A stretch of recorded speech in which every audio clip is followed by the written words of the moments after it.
পবিত্র ওমরা হজ পালন করতে সৌদি আরবে গিয়েছেন অভিনেত্রী হাসান হাবিব ভাবনা। এই সফরে তার সঙ্গে রয়েছেন বাবা, মা ও বোন। গতকাল শুক্রবার সামাজিক যোগাযোগ মাধ্যমে পবিত্র মক্কা শরীফ থেকে কয়েকটি ছবি প্রকাশ করেন এই অভিনেত্রী। একই সঙ্গে ওমরা পালনের অনুভূতিও ভাগ করে নিয়েছেন ভক্তদের সঙ্গে।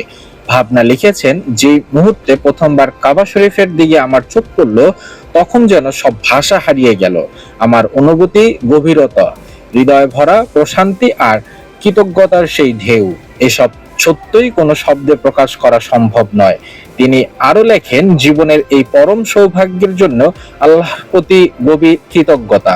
সবকিছুর জন্য আলহামদুলিল্লাহ, আল্লাহই সর্ব সময়ের মালিক। ভাবনার এই পোস্ট প্রকাশের পর সহকর্মী, শুভাকাঙ্ক্ষী ও ভক্তরা তাকে শুভেচ্ছা জানাচ্ছেন। অনেকে তার ও পরিবারের জন্য শুভকামনাও জানিয়েছেন। ছোট পর্দার মাধ্যমে অভিনয় জগতে পথ চলা শুরু ভাবনার। পরে 2017 সালে নির্মাতা অনিমেষ আর্টস পরিচালিত ভয়ঙ্কর সুন্দর চলচ্চিত্র